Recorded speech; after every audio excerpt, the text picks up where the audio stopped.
What's going on, everybody?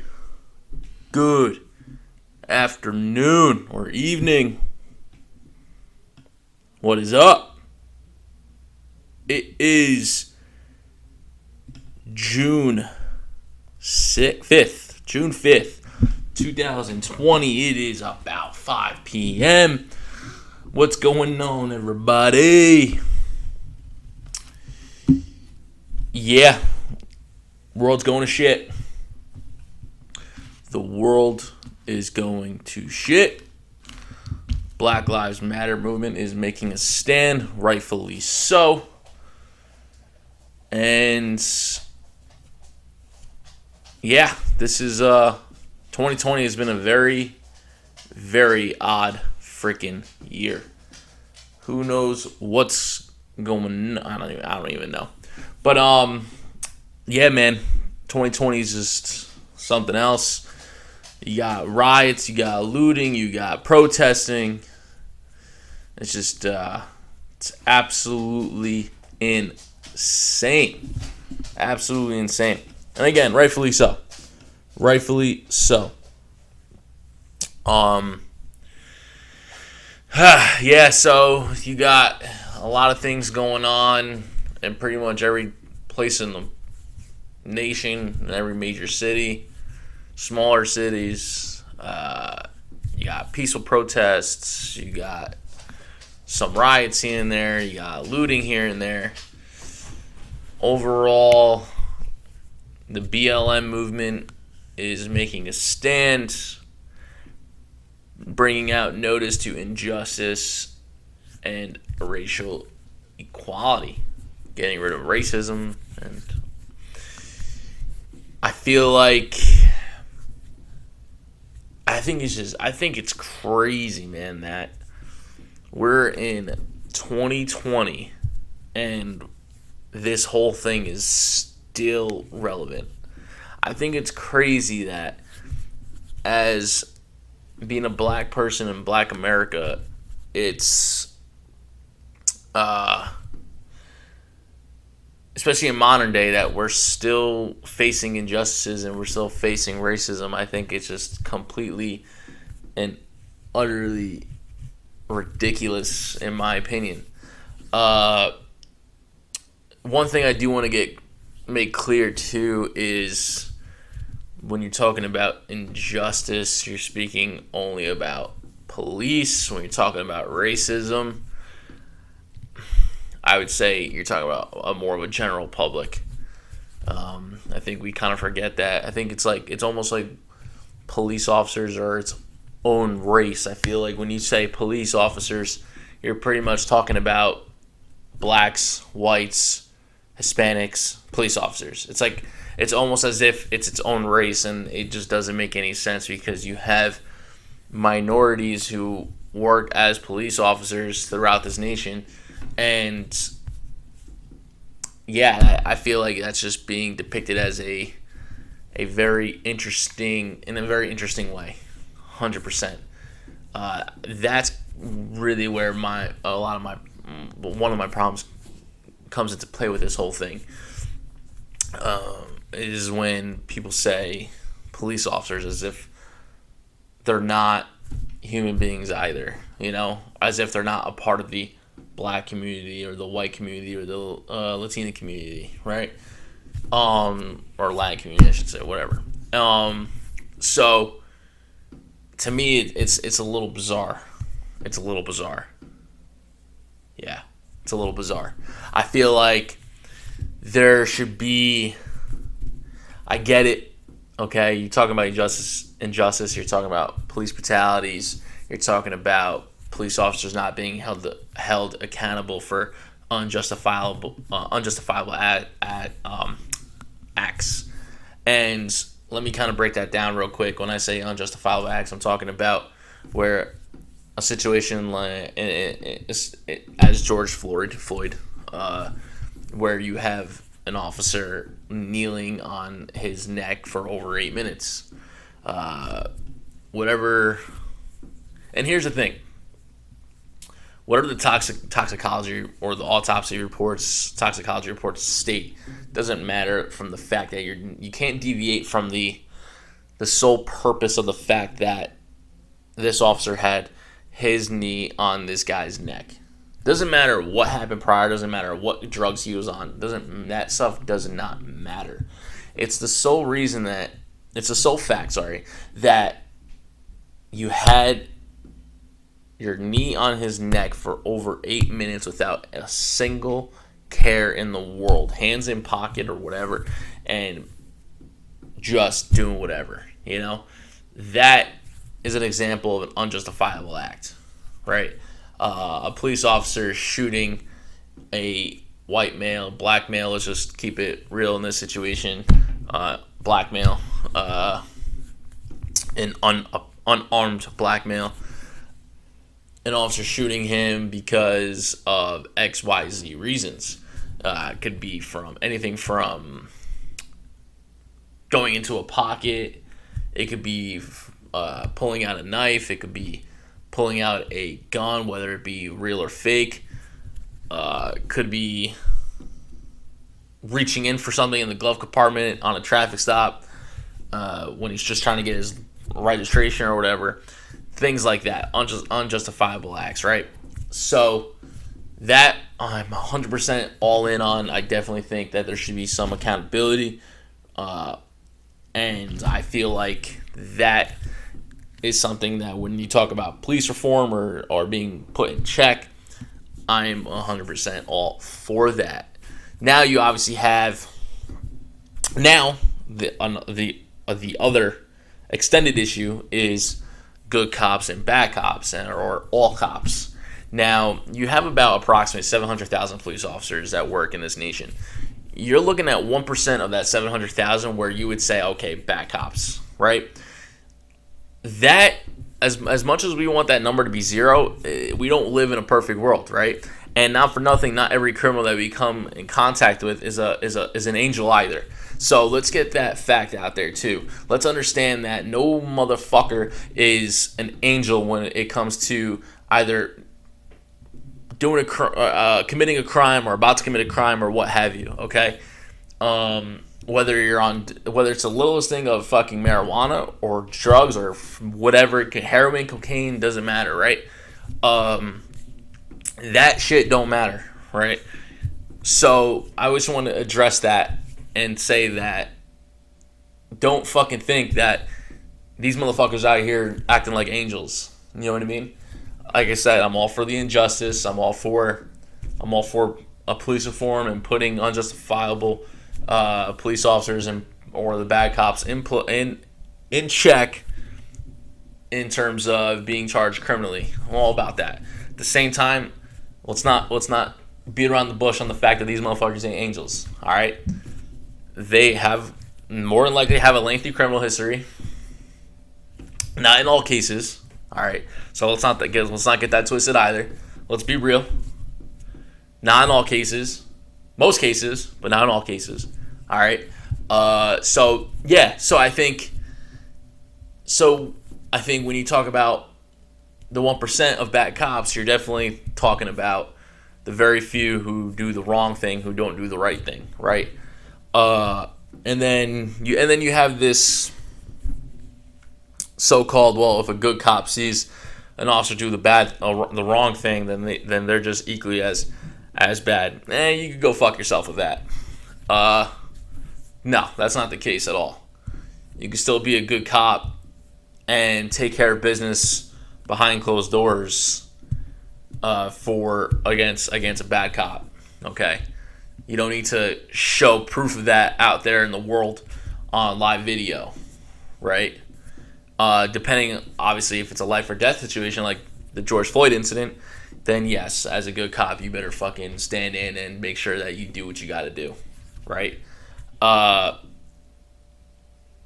In terms of a shooting that's not justified, that's a whole different story, okay? That's something that's definitely something that's going to be something that a good cop really can't do anything about to a bad cop. There's not like, what are you going to do? Have a good cop shoot this bad cop because he wrongfully shot someone else, you know, that unfortunately that's not how that works, right? Because if that good cop shoots that bad cop, then that good cop is going to jail for murder. And then at the end of the day, it's still going to be there's still going to be a wrong in there, you know. So when it comes to that kind of stuff, I don't agree with, right? I don't agree with it. Now, if you're talking about, again, life or death, you have someone in a chokehold or or knee on a neck, and they're screaming they can't breathe, and you're still freaking applying the chokehold or said move, then yeah, I 100% would say you better intervene and get this fucking cop out of the way. Other than that, it's really a lot of things that happen behind closed doors where you take care of that situation. Again, you don't need to put it out there in the world that as a good cop you're putting a bad cop in his place, right? Or in a situation where you have a quote unquote bad cop screaming at a group of kids, telling them to leave, and basically because he's a badge and gun could say whatever the hell he wants when the kids don't have to leave, you know, it's kind of more of a macho man thing. Then yeah, I would say, you know, put the bad cop in check, you know. But other than that, what does it really mean for a good cop to get rid of a bad cop, you know? I can't fire him. I could go to a supervisor, let him know, hey, listen, this guy did this, and that, you know. But at the end of the day, it's beyond my control of what I can do. I know I did the right thing by mentioning that he could be a problem, you know, that he did do something that was a problem. But other than that, and other than interfering when it's life or death, then it's like, what do you really want us to do? You know, I'm not gonna quit my job and do something else because of what's going on. You know, it's like, and that's another thing too. It's one of those things where we're begging for police reform and all this other stuff, but what's your 9-to-5 job? You know what I mean? What's your 9-to-5 job? What do you do? If you really want to make a difference or be this change, instead of blasting social media with justice for this person, justice for that person, and justice for that person, how about you join the force, become a cop? You know, tear the bitch within. You know, tear that motherfucker within. You know, if you really want this difference, like you say you do, right? Join the police force, please. And then when you do join and you're in, tear that motherfucker down. Show them what needs to be done. Make your positive change for your community and for the nation, for all cops and all police departments, you know? And then, and only then, would you have an understanding of what it's like on both sides, you know? Because, again, remember how I mentioned before, it always seems like there's blacks, whites, Hispanics, and then just police officers. People forget that police officers are just human beings as well. It's almost as if we're just robots or something, and that we're supposed to make the right decision. Like, we're supposed to be correct all the damn time, you know? We're supposed to be perfect. And yet, just because it's the profession of law enforcement versus someone saying in a motivational way or what have you, yeah, it's okay. No one's perfect, but you got to strive to be the very best that you can be, right? Motivational speech or inspiration to be better, right? But then when it comes to law enforcement, oh, cops have to be perfect. Wait, what? You just said that not everyone's perfect, but you have to strive to be better every single day, right? So what do you say? Like, why is there such a double standard? There shouldn't be, right? There shouldn't be. You can't say, oh, cops are doing this, and that, police brutality, and then on the other hand, when cops are getting the same kind of treatment, harassment, beat the shit out of, shot at, stabbed, where you can't say, oh, whatever, they're just cops, who cares? Fuck the cops. It doesn't work like that, dude. It does not work like that. You know? It really doesn't. And me personally, I'm very proud of this fact, but I'm very proud of the fact that I can see both ways. You know? And my thing is, if you're going to stick up for one thing, you better know and educate yourself on the other and understand, all right, now I know both sides. So now I got to determine what's right and what's wrong. You know what I mean? And for me, I could tell you right off the bat that if a police officer does something wrong, yo, that's wrong. Don't be doing that, right? But can these people who are out here on social media and saying and doing this BLM movement with everyone, can they say the same thing for their people when it comes to actions against police officers? Probably not. Maybe some, for sure, 100%, you know. But majority? Maybe not. Why? Stigma. There's always been a stigma. Fuck the cops, right? Fuck the cops. Ain't no good cop but a dead cop, right? You're an ignorant piece of shit. Just FYI.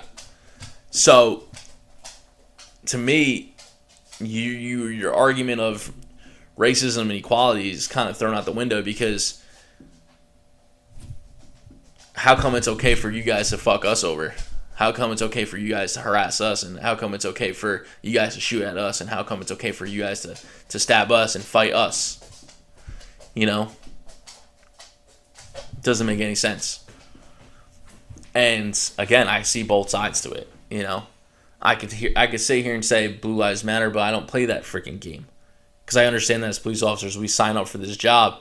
I understand that we understand the implications of signing up for this job, and that you may not get to go home at the end of your shift, right? So, no. Do I believe in Blue Lives Matter? No, I don't. Because of that fact, right? I don't think cops deserve to die, 100%. I don't think white people deserve to die, and I don't think black people deserve to die, and I don't think Hispanics deserve to die, or the Latin community, whatever, right? I don't think anyone deserves to die. You know what I mean? At least not in violence. You know, if you're talking about medical, that's a whole different story. But in terms of violence, I don't think anyone deserves to die. But guess what? We don't live in a fucking perfect world. Okay? We don't live in a world where it's freaking all sunshine and rainbows, right? It's a good versus evil kind of world that we live in. And that's that. That's final. That's it. Nothing more, nothing less. It's unfortunate. Well, if you want the change to happen, well, this has to be the change, right? Get all gang members out. Get all the evil people out. How do you know who's evil? You know, the acts that they commit, whether on the police side or black side or white side or Hispanic side of things, right? Doesn't matter. Wrong is wrong. So to talk about the fact that there's this catch-22 and no one wants to talk about, and not that no one wants to talk about it, the fact there is a catch-22, it's kind of frustrating, at least for me, in my opinion, in my views, because those are my people who are getting shot and killed, right? And I have a shit ton of black friends and minority friends, and those are my people who are getting shot and killed, you know, and whites as well. It's why the violence? And the simple reason for why the violence is because that is the world that we've lived in, that we have been living in. Generations of people, it's been nothing but violence. Okay? I'm definitely getting a little ahead of myself here. Let's bring it back to injustice and equality and or racism, right? Yes, if you're racist, go fuck yourself. Like, it's 2020, man. Grow the fuck up. Are you born with racism? No, I don't believe in that. I don't believe that you're born with racism. It's like saying, are you born to have breast cancer? You know, maybe, because that's inherited. You know, maybe at some point in your life, a female it will have breast cancer if their family members had breast cancer before them, right? That's the kind of shit that's inherited, right? Racism, not inherited. That's something that you get educated on, that you learn. And then you make that choice. You make the choice. Your free will in this country, you make that choice to exercise whether or not you want to be a racist. Okay? As police officers, all right, you got maybe that 1% of bad cops who may or may not be racist. But that's the thing, though. Doesn't mean that just because they do an unjustifiable act doesn't mean that they're racist, right? It just means that they had tunnel vision. They couldn't handle the pressure of the moment of being a police officer and how to handle a situation, right? Again, doesn't mean that they're racist. Maybe in some situations, sure. I'm not going to say no. I'm not going to be a fool and say no. Maybe there are cops that are racist, right? Maybe that 1% of bad cops are racists. Maybe that 1% of bad cops just decided to do an unjustifiable act out of fear, right? Because they, whether feared their life or whatever the case may be, right? Now, then, well, why are they a cop? Well, that's not something for us to answer. You know what I mean? That's specifically for that person on why he decided to be a cop, right? Training is very important for police officers. Do I believe that we have the proper training? I could definitely tell you right now, we could always get better training, 100%. Can I tell you that every state and their law enforcement academies are trained differently, state to state, 100%. The way I was trained here versus there is going to be completely different, right? So, should that get fixed? Yeah, I think so. I think that's a problem. I think that every agency across the nation should be trained the same exact way. I don't think that one agency should be trained less than the other. And then you talk about, okay, well, we want better cop. We want police reform. We want cops to be trained. They need to be well trained. All right. Well, listen, I'm all for that. Who has the power to do that? You act like cops can do that. Cops can't do that. We can't say, hey, listen, we're gonna get better training. That comes way above us. You're talking about something that is more into the standards of the higher government. Okay? Nothing to do with police officers. Nothing to do with police officers. All right? That's something that we have to preach to the higher government, of the powers that be, that can determine whether or not all law enforcement agencies in the nation get the same kind of training. An extensive training. Okay? Training that actually will help us in day-to-day interactions with the people. Okay? Whether good or bad. Right? That's the kind of thing, that's the kind of training that we need. Right? Things of that nature. And until then, I mean, you're looking at the same, it's going to be the same exact thing. But again, you also need to understand this. You're talking about, think about all the major cities, right? And then wherever you live, think about all the little small towns and villages and little mini cities within that major city or in the outskirts, right? You're talking about, now, after you get that into your head, you're talking about millions and millions of calls to service, okay? The fact that there's a low percentage of how many unjustifiable police actions take place in those millions of calls of service is pretty incredible. Because I can tell you right now, that's a lot of people to come in contact with. A lot of people to come in contact with. Right? Just put that into perspective, man. You know what I mean? Just put that into perspective. Instead of thinking irrationally on one side or another, try to be neutral. Think neutrally and understand that, shit, you know what? If police officers across the United States handle a total amount, obviously not per city, village, town, but a total amount. If you accumulated the sum of all calls for every single agency in the nation, and you have a low percentage of unjustifiable acts, I mean, in reality, that's pretty good. Again, you obviously want that number to be 0. Everyone wants that number to be 0. But like I said earlier, we don't live in a perfect world. We don't. That's the reality of it. We don't. Okay? So put that into perspective real quick and understand that. Okay? Just real quick. Forget the injustice, forget the racism, the inequality. Forget that for a sec. Understand, you're talking about millions of calls of service and an accumulated sum, right? And you're talking about a handful, a small percentage of unjustifiable acts. That to me is incredible. Okay? 100%. 100% incredible.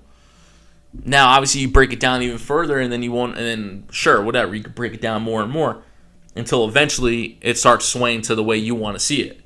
But then you're not being real, You're just trying to look for a way to make it benefit for you. And that's not how it should be. It's not about who benefits who. It's just the facts. It's the stats. That's it. Right? That's it. The fact is everyone knows that blacks for generations have been suffering. Right? That's a fact. We all know that.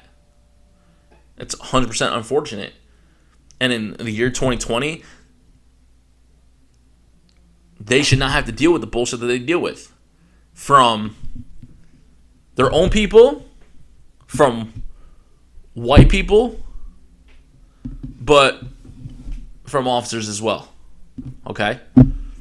And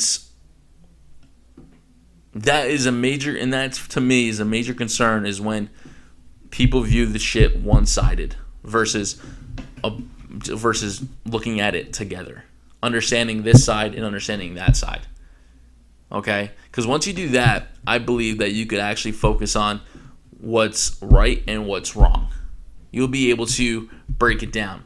Everyone's going to have a different opinion. However, at some point in the breakdown, no matter what, there has to be an agreement on what's humanely right and what's humanely wrong. And that's it. And if you can't see that, then you're the motherfucking problem. Because I can be the first one to tell you that this is right and that this is wrong. I'll be the first one to tell you. You probably wouldn't even have to break it down for me. You can mention one thing and I'd be like, okay, yeah, that's right, and okay, that's wrong. You know what I mean? Now, not everyone shares the same viewpoint that I have, which is fine.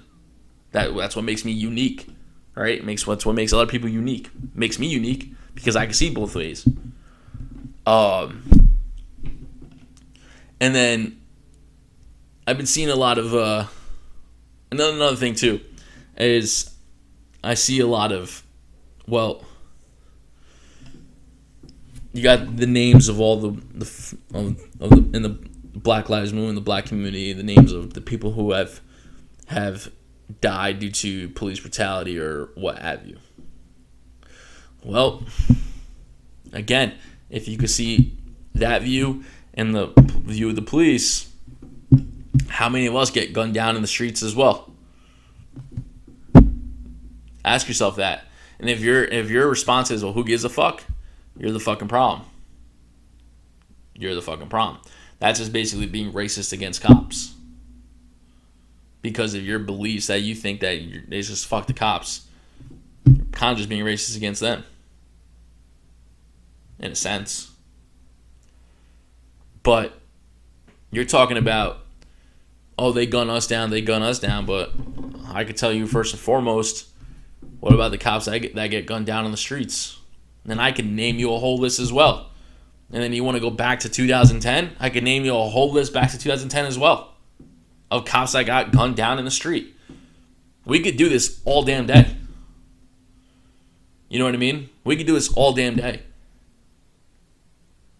I could 100% tell you that cops that get gunned down in the streets and blacks that get gunned down in the streets, that's 100% not right. That is completely wrong. It's terrible. Again, like I said earlier, no one should have to die. No one. no matter what, barring medical reasons. Okay?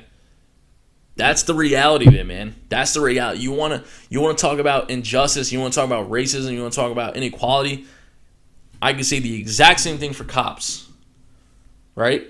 Again, I told you about 700,000 police officers work in this nation. 1% of those cops are bad cops, right? You got bad cops and you got good cops. Whether the bad cops or good cops that die, we get gunned down in the streets. Okay?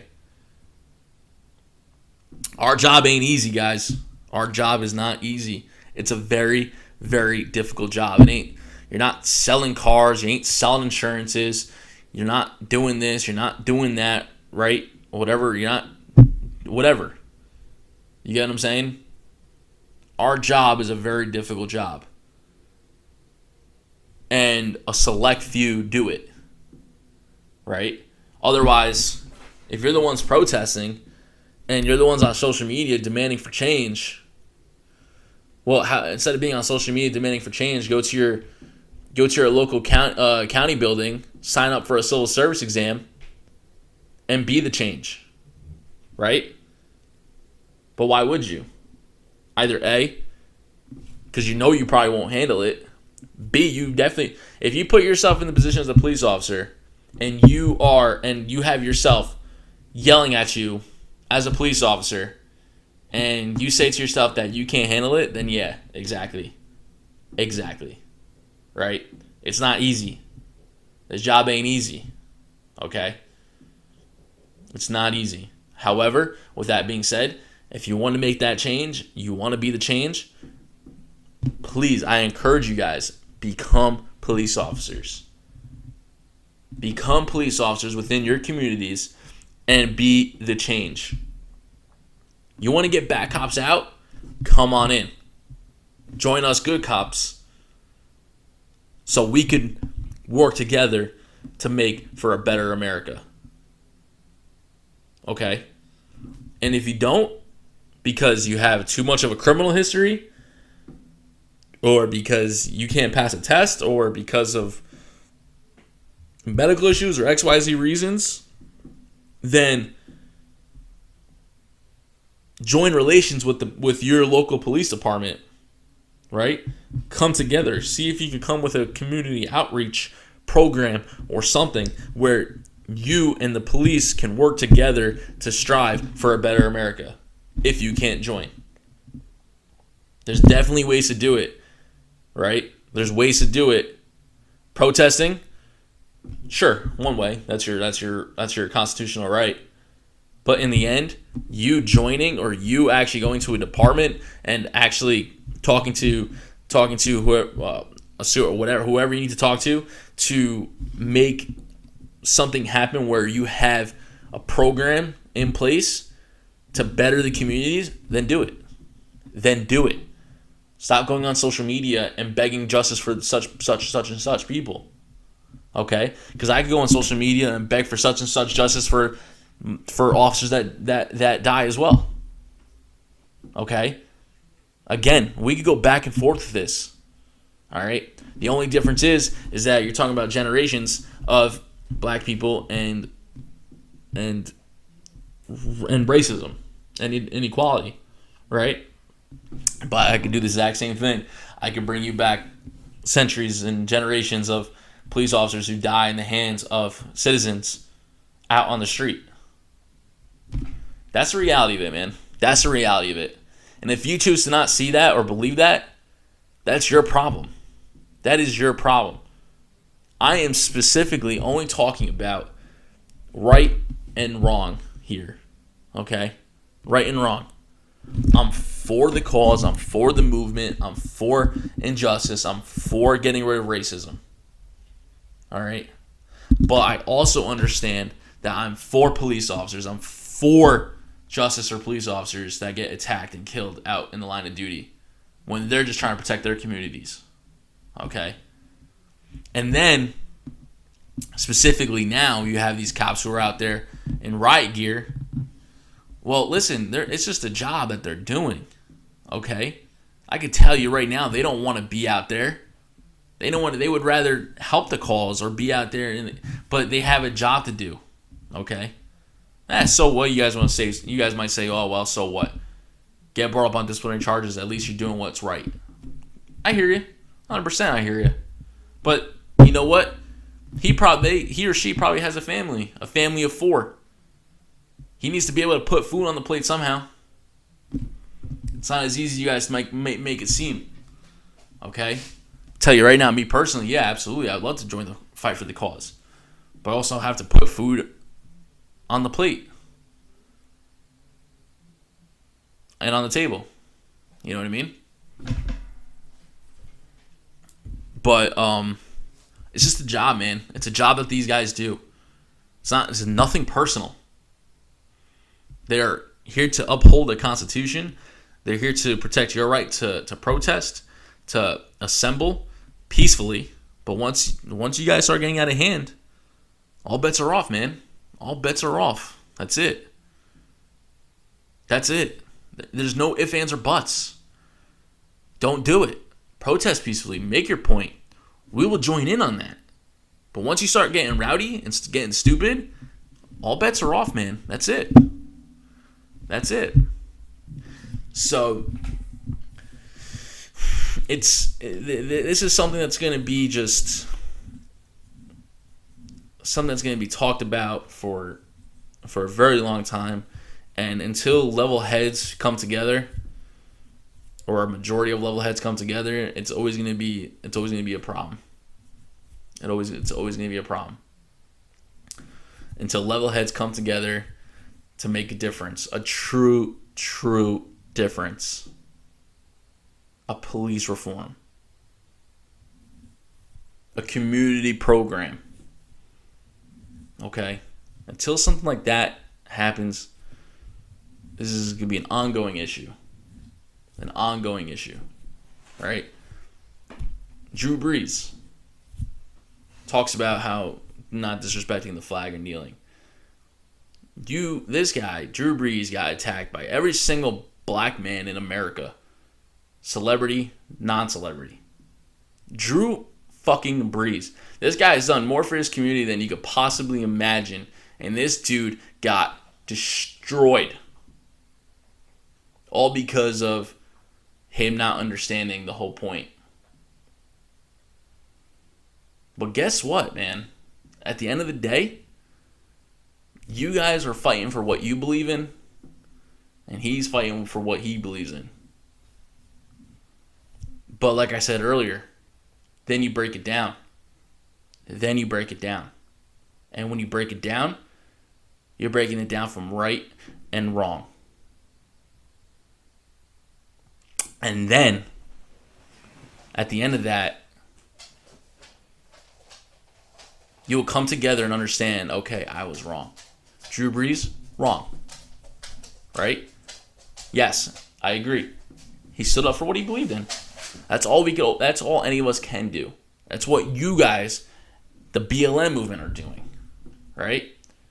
Now, you break that down further from his comments and what he said about the flag and kneeling, and you break it down more to the point where it becomes, well, Drew, we understand what you're saying, but for the cause that we're doing right now and what we're trying to unravel here, you're wrong, bud. You're wrong. And then it's up to Drew to understand why he's wrong. And then if he could, in his free will, say, you know what, I understand. Thank you for educating me. You're right. I was wrong. This is actually the right thing. Then what I said earlier about breaking things down from right and wrong becomes true. And that's what I'm talking about. And then, which in this case, Drew Brees happened to actually started to understand. Came out with an apologetic tweet or on Instagram or whatever it was, showing that he understood after much education in that 24 hours. Hopefully free will understood, not just saying that he was sorry because of the backlash. Okay? Truly. Then he understood right from wrong. And that's what I'm trying to get at. Understanding right from wrong, no matter what the situation is. No matter what.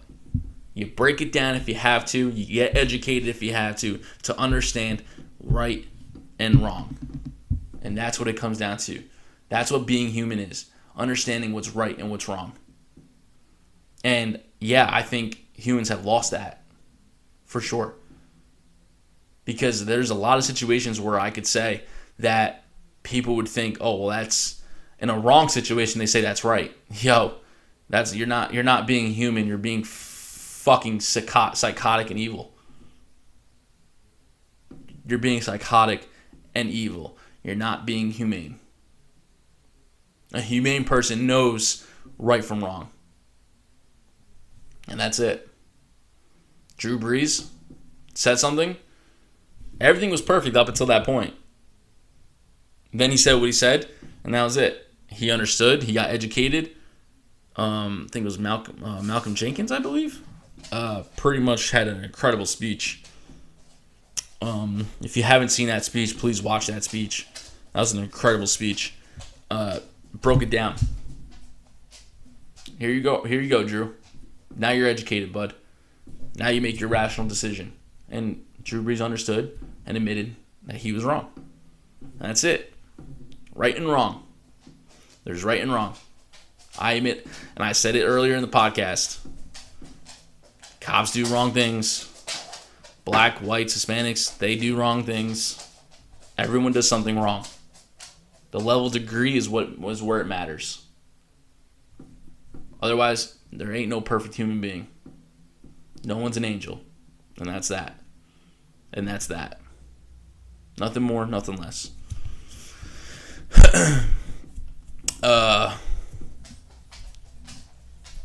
So, moving on.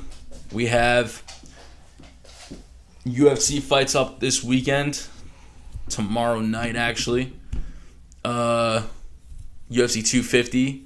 Nunes versus Spencer. Man, I'm excited for this fight card.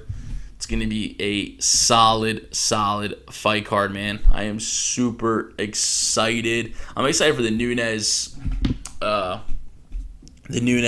Spencer match. I think that's going to be a good fight. I think it's a classic striker versus wrestler matchup, and I honestly think that if Spencer gets Amanda Nunes down to the ground, I mean, again, don't get me wrong, Amanda Nunes' jiu-jitsu is very, very, very good. But I definitely think that if Spencer gets Nunes down to the ground, I think she's going to get out-wrestled, man. I think she's going to out-wrestle Nunes, right? So,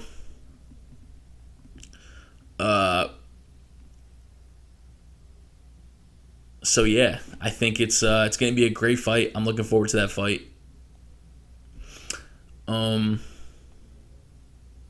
My prediction of that fight, I think if Amanda Nunes neutralizes the wrestling game, Amanda is going to win that fight, no doubt, 100%. Then you have Sugar Sean O'Malley versus Eddie Wineland. You have a vet versus a rising star in Sugar Sean. Man, I got to give it to my boy Sugar Sean. I watched him in the Tuesday night Dana White Contender Series. This kid's something special, man. This kid is something special. He is something special.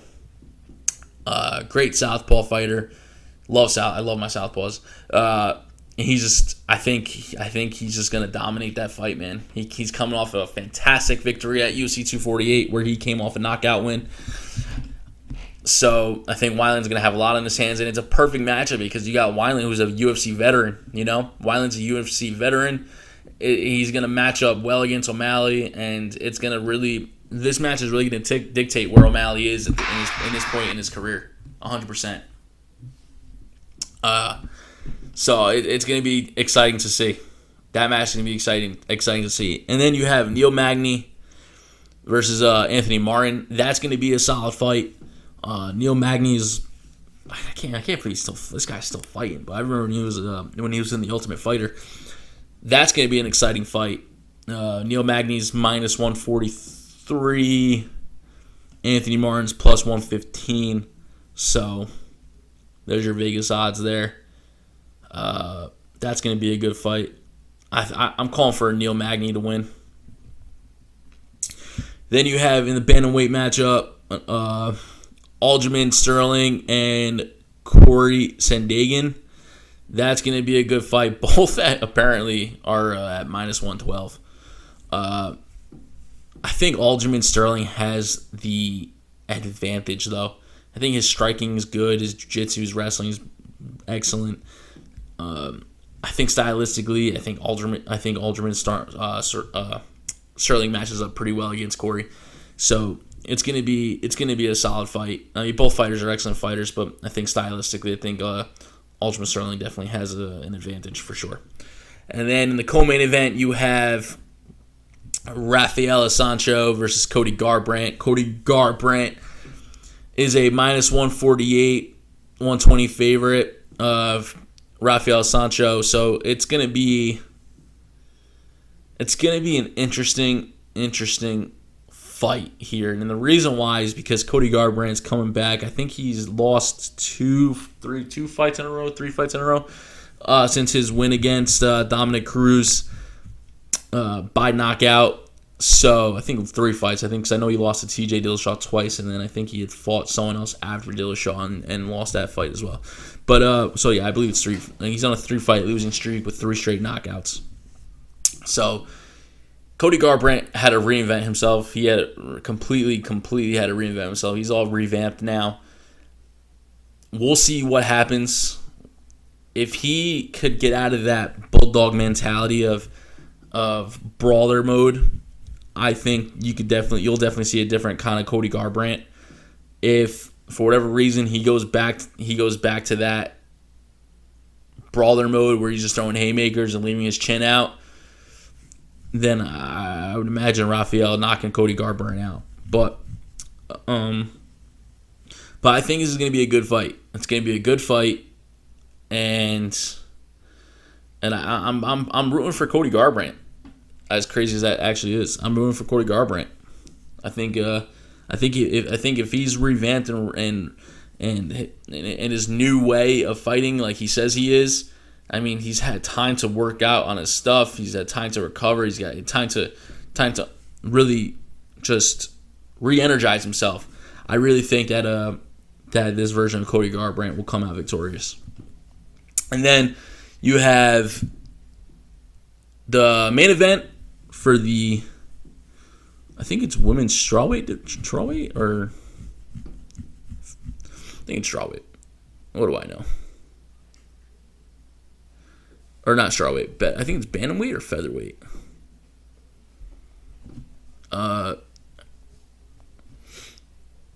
You have Amanda Nunes and Jessica Spencer.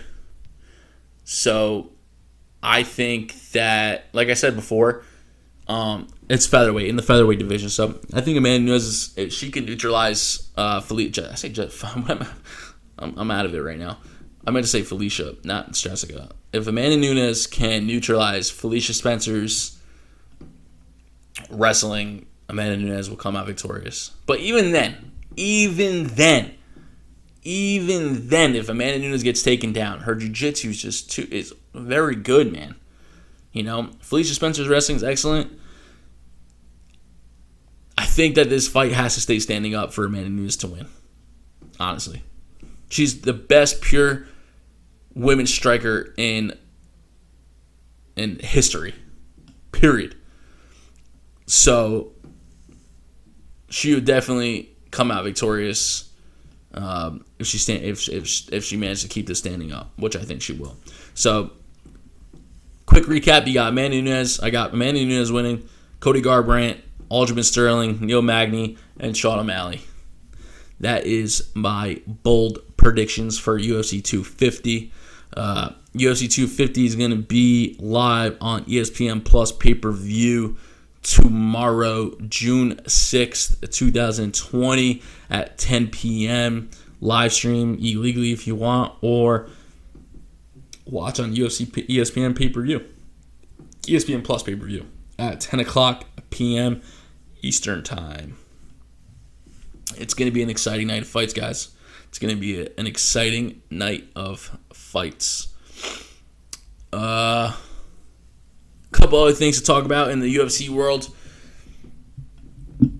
Twitter matchup between Dana White. Well, not Twitter matchup. More John Jones is posting on Twitter, whereas I guess Dana White's kind of just talking about it in interviews. So basically, John Jones. So as everyone knows, we're trying to do it. As everyone knows, we came up with a. When I say we, the UFC fans and analysts came up with a John Jones versus Francis Ngannou heavyweight matchup, where John Jones moves up to heavyweight to take on Ngannou.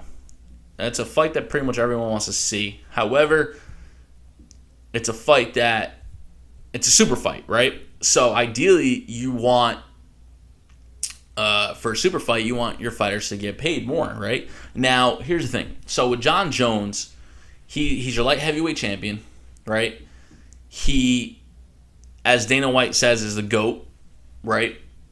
But you're not paying him enough to fight Francis Ngannou, okay? Now, here's my kind of like my pros and cons with this, right? Because I see it on both sides. I understand it on both sides, but in terms of what's right, I'm favoriting more John Jones. I'll tell you why. So, like I said, I see both sides. I'm favoriting, but I think it's more right on the John Jones side. And this is why. So, John Jones never competed at heavyweight, right? We're trying to make a matchup where his first fight at heavyweight is against Francis Ngannou. Any fighter knows that moving up or down in weight could somehow fluctuate your body either in a good way or in a bad way, okay? We don't know how John Jones's body would react to moving up to heavyweight, okay?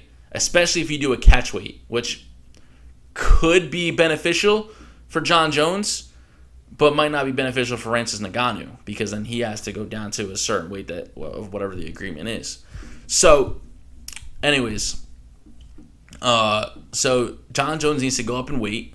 He needs to fight a guy like Francis Ngannou, who's an absolute beast, okay? Coming off a knockout victory over Rosenstruck. And it's a fight that everyone wants to see, right? So, ideally, John Jones is like, well, listen, it's not a title fight at heavyweight. It's a super fight.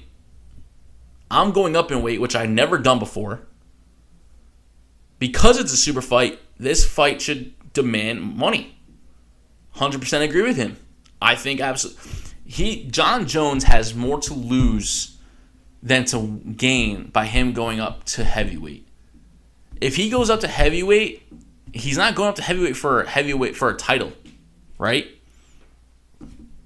He's going up to face off against Francis Ngannou in a superstar showdown match, right? Why would John Jones do something like that if it wasn't for money? You know what I mean? Obviously, there's a legacy, and you don't want to, and everything like that. But he's never been up in weight like that. He's never fought a Francis Ngannou. You know what I mean? Out of all the guys that he's beaten in the octagon at light heavyweight, he's never fought a Francis Ngannou, right? Francis Ngannou is probably one of the best pure strikers in the heavyweight division. Okay? John Jones, like I said, has more to lose in this than to gain. So, yeah, absolutely. If I'm John Jones, I'm saying, yeah, fucking pay me. I want to get paid for this fight. I have too much to lose here, right? Francis Ngannou beats John Jones. Okay, he beats John Jones. Francis Ngannou, not for nothing, is already deserving of a title fight. You know what I mean? So, it's like one of those things where why should it matter, or why does it matter for him? You know? Francis Ngannou essentially should be fighting for a title shot, an interim title shot, right? So, John Jones has more to lose than Francis Ngannou does. You know what I mean? If Francis Ngannou loses to John Jones, okay, whatever. It's not like he has to beat John Jones to get to the title.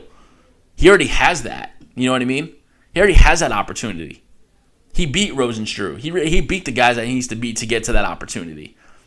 Not for nothing, at UFC 249, that fight should have been for an interim title fight, in which Francis Ngannou and DC should fight for. You know? And then the winner of that fight ends up ultimately fighting against Stipe. But John Jones has more to lose. So I think that, yeah, he's deserving of more money, of the money.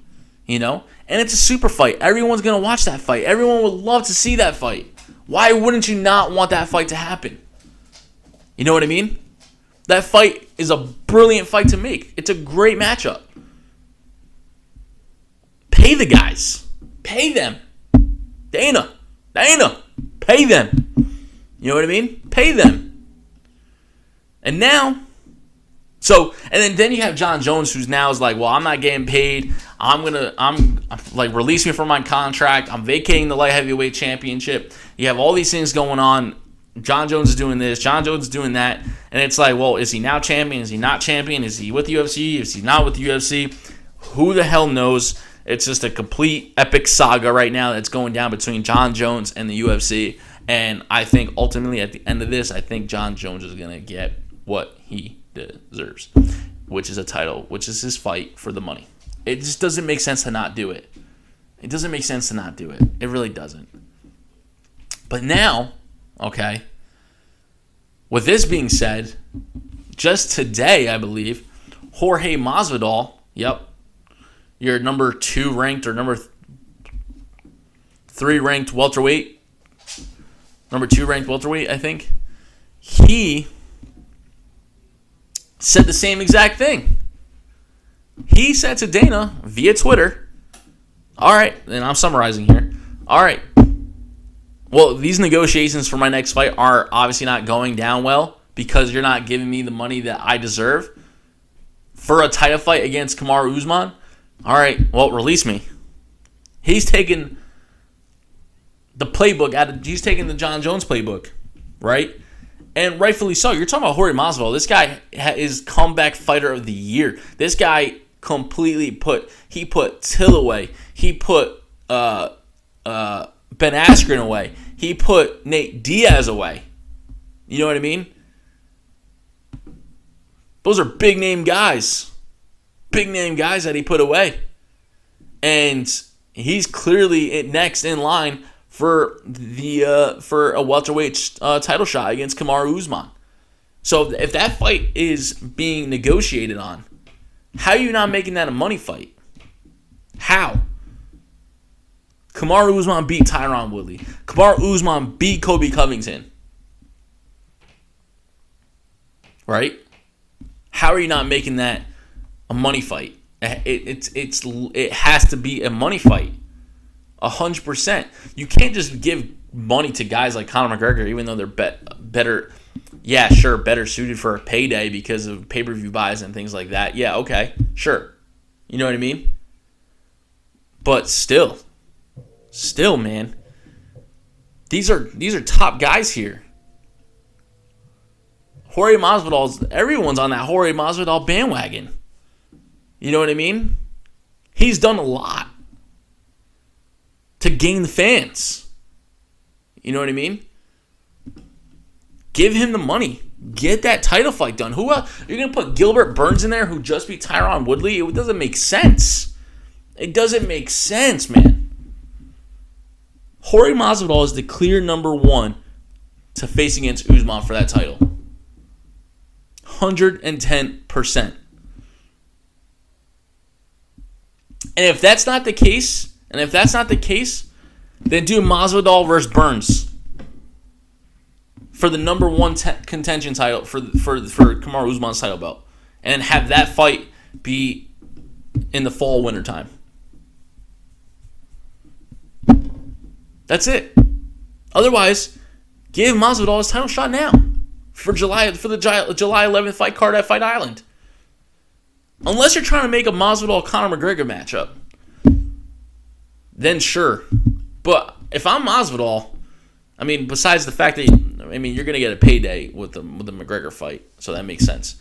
But I don't think it's gonna happen because I don't think Masvidal would say everything that he's saying now on Twitter if that was the case. This fight that he's talking about has to be against Kamaru Usman, and rightfully so. That's a fight to make. So we'll see. I don't know. We'll see what happens. They have to announce a July 11 fight card in the coming weeks. So we'll see. We'll see what's going on. We'll see what happens. But it's it's just interesting, man. And he's asking for his release. So it's just it's a lot of back and forth banter here. But rightfully so, man. These guys should get paid. Rightfully so. So we'll see what happens. But again, UFC 250 this weekend, tomorrow night, Saturday, June 6th at 10 p.m. ESPN Plus pay-per-view. If you're looking to watch some sports, some fights, go ahead, check it out. UFC 250, Amanda Nunes versus Felicia Spencer. It's going to be a good one. Great fight card. That's all we got, folks. Thank you again for listening. Thank you for your support. If you guys want to have a conversation about the earlier topics, I'll be more than happy to. Otherwise, thank you for your support. Like, comment, subscribe. Follow me on YouTube at FISTICUFFS Podcast.